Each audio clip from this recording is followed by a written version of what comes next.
만 65세 이상 1가구 1주택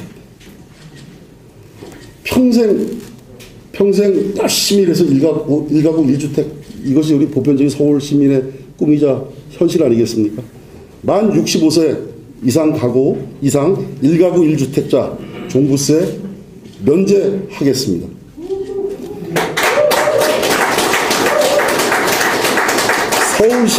서울시의 은퇴세대 우리 노령 계층이죠.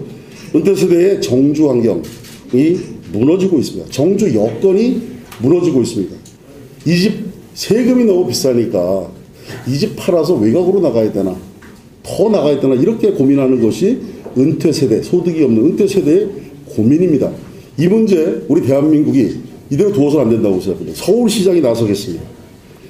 2020년 주택분 종부세 대상을 보면 전국적으로 66만 7천 명입니다. 이 중에서 서울 거주자는 39만 3천 명 규모입니다. 서울이 전국의 58.9%나 됩니다.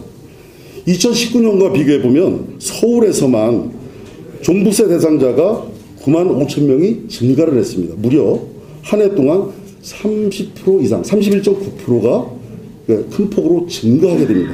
이거 이대로 둬서는 안 된다고 생각합니다.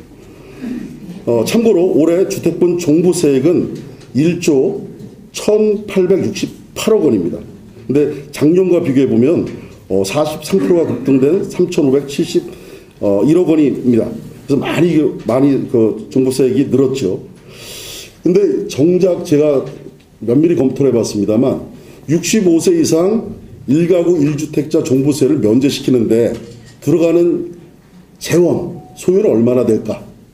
제가 따져봤습니다. 계산해봤습니다. 재원 소요는 2천억 미만이 될 거라고 그렇게 추산이 됩니다.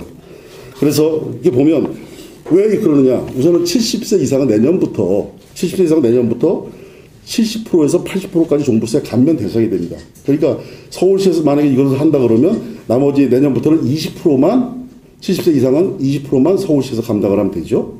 그리고 65세 이상 이렇게 감면해 드리겠다 그랬으니까 그럼 나머지 저희들이 온전히 다 감당을 해줘야 될 연령대 구간은 65세에서 69세까지가 됩니다. 그거 두 개 다 합쳐도 2천억 미만으로 저는 이 문제를 해결할 수 있다라고 생각합니다. 그러면 이거 해야 되겠죠? 네.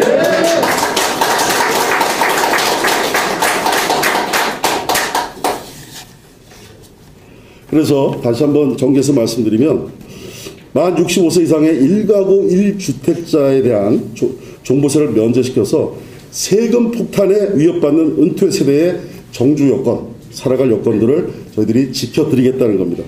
이것을 제가 서울시장이 되면 서울시에서 공론화 하겠습니다. 그래서 중앙정부에 요청하겠습니다. 그런데 그것을 중앙정부에서 받지 않고 비협조를 한다. 그러면 서울시가 재산세를 환급해 드리도록 하겠습니다. 이렇게 하면 되겠죠? 제가 이런 정책을 추산을 하고 마련하게 된 이유를 좀 말씀을 드리겠습니다. 서울이 부동산 지옥으로 바뀌었습니다. 부동산 지옥으로 변한 오늘의 서울, 그리고 우리의 삶 하루하루가 아등바등의 날입니다. 우리 옛날에 광고에 이런 말 있지 않았습니까? 열심히 일한 당신 쉬어라. 이렇게 해야 되는데 열심히 일해가지고 집 한 채 가지고 있는 어르신들, 소득이 없는 어르신들, 이제 열심히 일한 당신 쉬셔라. 이거 서울시에서 대한민국에서 해야 되는 거 아니겠습니까? 그거 제가 하겠다는 겁니다. 그리고 여러분 살펴보십시오. 베이비 부모 세대가 지금 은퇴 세대로 편입되고 있습니다. 아주 은퇴 세대가 급속하게 지금 증가폭에 있습니다. 전 이 대목에 굉장히 주목을 합니다. 그래서 이 부분에서 우리가 선제적으로 이런 정책을 실현을 해야 된다. 그래서 65세 되시는 분들, 이상 되시는 분들, 열심히 일해서 내가 정당히 일해서 1가구 1주택 사는데 거기에서 불편함이 없도록 편안히 노후를 하실 수 있도록 그렇게 해드리겠다는 약속이 제 두 번째 약속입니다.